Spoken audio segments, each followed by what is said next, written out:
please request the participants to sit at their places? We are about to start with the next story. Let me just quickly introduce myself. I'm Mohammad Ali Ibrahim. I'll be your host for this upcoming session. We have an interesting story lined up, and I think one thing which Pakistanis are really passionate about is food. And I think we are always very keen about having snacks on the go everywhere we go. And we have this inspiring story by none other than Fawad Ahmed, who's the Director of Strategy and Digital Transformation from Unilever, to talk about his digital journey on Munchies. Well, Fawad, may I please welcome you on the stage? Thank you, Ji. Inshallah. Ironically, technology always fails when we're talking about it. Yes.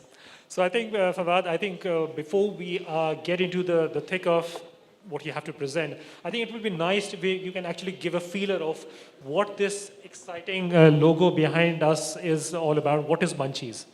So for those of you, and given we're not operating in Islamabad yet, Munchies is a subsidiary owned by Unilever Pakistan. It's a JV between Unilever Pakistan and a tech firm called VentureDive. They were the ones who created originally the Careem app. The entire back-end tech jo tha stack wo VentureDive ne create kiya tha. So we're partnering with them, and we've basically created a direct-to-consumer e-com channel which helps serve all your snacking needs at a click of a button on an app which gets delivered to you within 30 minutes. And that's our promise, and we're constantly optimizing. So it's the only company in the Unilever world, and in many other markets, it's the only player currently in the world which is working in this niche snacking industry to kind of disrupt it as we speak. As you know, Unilever has a huge ice cream business, which is a very impulse-driven thing. At times when you want an ice cream, it can take hours, and the process of melting also happens. So we've designed this to not just serve the needs of people who want ice cream, but any snack that they want, which is available in your nearest neighborhood store. So it's kind of connecting the entire network of stores, their inventory, the demand side and the supply side through fleet operations, in making sure any snack that you want gets delivered to you within 30 minutes. Oh, wow. Okay, so I think it would be interesting because Unilever is a multinational FMCG which does not need any introductions, and it's in the business of producing household goods. And this, what you just described, is completely contrast. So before we come to the how, what drove you and your team to come up with this digital initiative? What was the inspiring thought, that eureka moment which okay, this is something which you would like to test with, and how was it conceptualized? So I think it's going to start with the consumer, right? And we've been talking about it. The consumer has to be the focal point of anything that we do. And to be honest with you guys, we thought around 10 years ago that we had cracked a model of delivering ice cream, and in a very traditional way. Do remember, in FMCGs, we continue to work in a very linear way.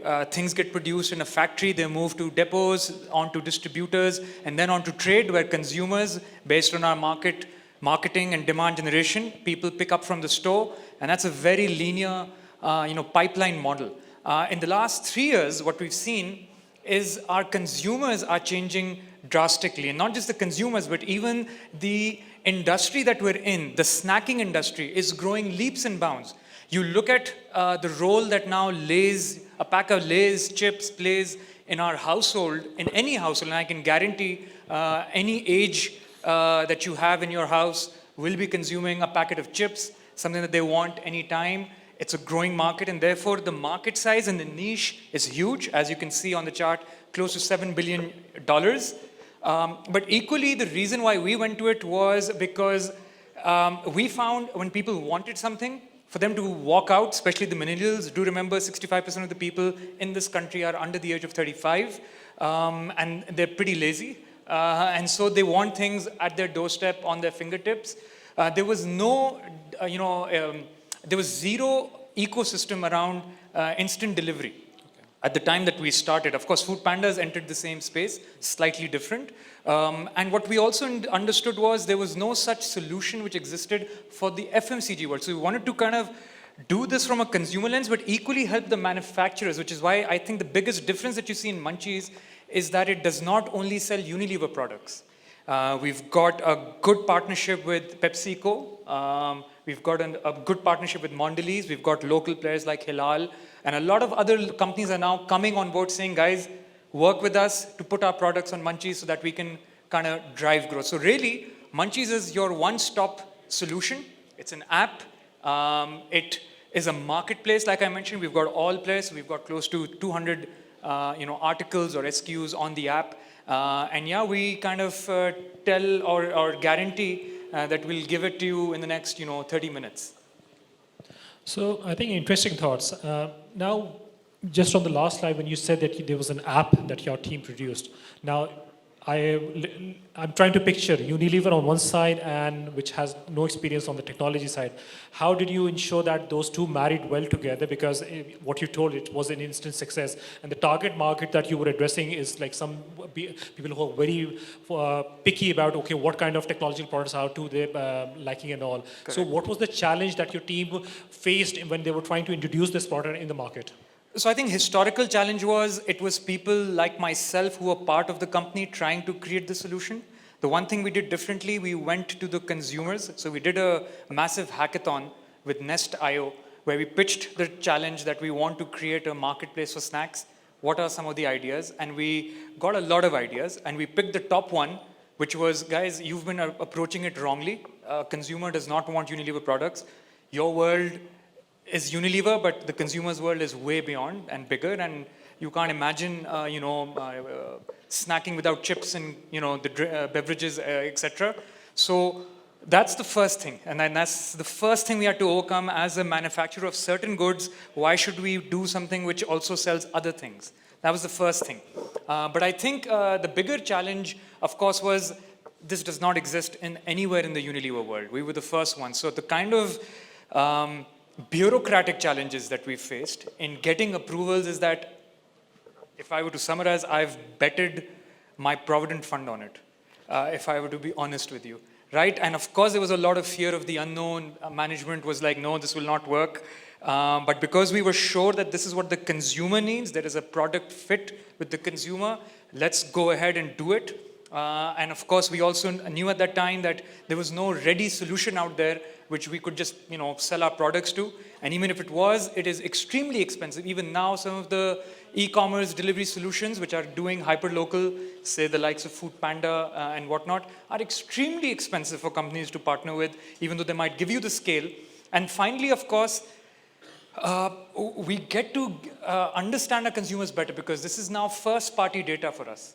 So for all the people who are coming on board this app, I know exactly what they're thinking, why they're thinking, when they're thinking what, and I can use that. So that power of retargeting lies with this app, versus if I were to do it with, say, anyone else, then they control the entire consumer journey versus ourselves. So that's really some of the challenges, but equally, even more, as you know, we operate in Pakistan. We've got our set of challenges, huge financial challenges, getting the regulatory approvals from SECP. We finally got this listed as a separate company because we want to run it as a startup, and we are running it as a startup.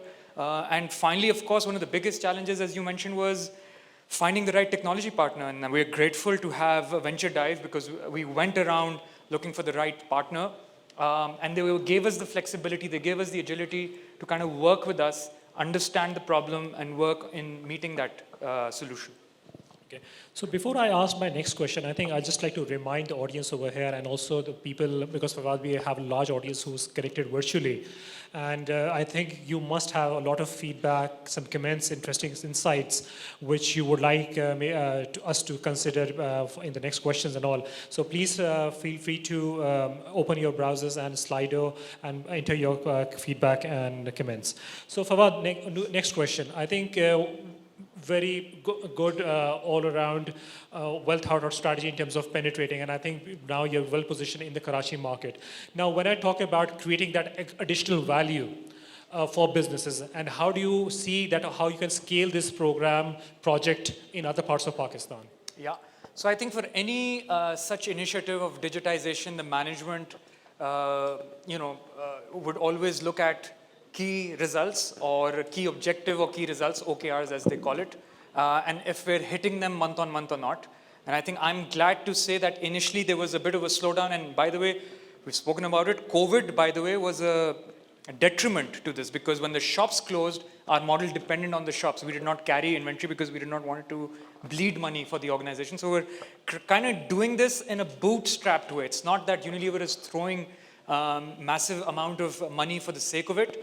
It is bootstrapped. It has a certain budget. So the challenge is how do we get the right results in a fixed budget mindset. So the zero-based budgeting mindset is something that works. And the value that we're creating really is for the consumer. And I think I'll go back. So this is an app which currently still only exists in Karachi, is on the, the apps, the Google Play Store, rated at 4.5. An average app is rated at 4.1. And by the way, these are organic likes. We don't pay money to boost ratings. Or equally, our downloads right now, so there is no other Unilever app globally which has this many downloads. And this is only, again, I remind you, Karachi.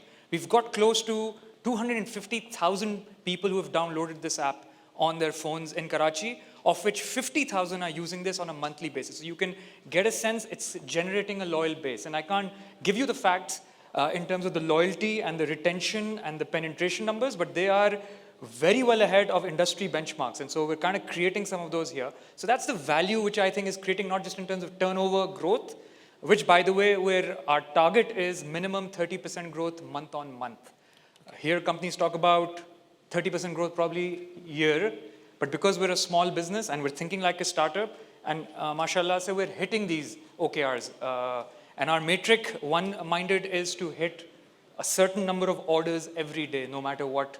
So that's the value that is being generated. Also, there are value being generated for the bigger organization. Remember, Munchies is just a very small portion of the bigger Unilever.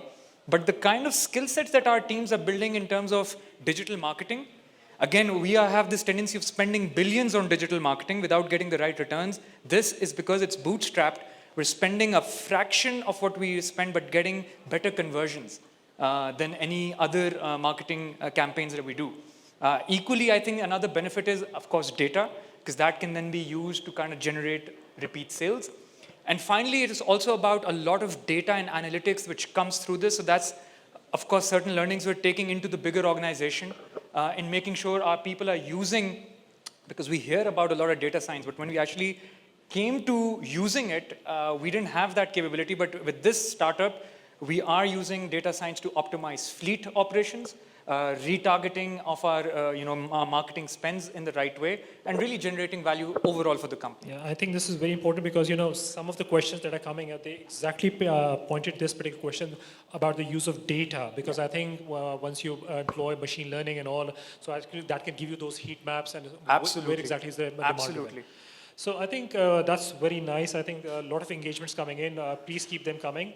Fawad, I think in the interest of time, I think there will be some key learning takeaways that we can give to the audience. So in your experience, your incredible experience with Munchies and over the years, what would be that one key takeaway that you can give which can be food for thought once people leave the summit? I think don't stop imagining. So you can use a lot of tools, people, and I think Ms. Alia also spoke about it, design thinking, agile thinking. I think those are concepts we hear about, but when it comes to implementation, we still go back to the old waterfall approach. With this, I think we imagined it in a way that we wanted to take on just the new ways of working, and it helped us. So we did not get the product right in the first go. We made mistakes, but we made sure we turned it around on a 24-hour basis. So it's a very hands-on operations, very small team, not many resources dedicated to it. But that's really the key learning that I would say. A, continue to imagine.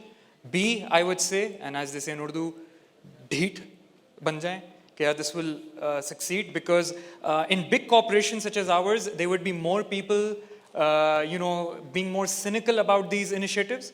But as you continue to churn the results that we are, they start to convert. So internal fight zyada hoti hai versus the consumers. The consumer probably loves this app more than a lot of people internally in Unilever, right? But that's really कि आप ढिठाई के साथ relentless and just be persistent. And I think that along with the new ways of working, more digital, and we have, by the way, all of the team is under the age of 25.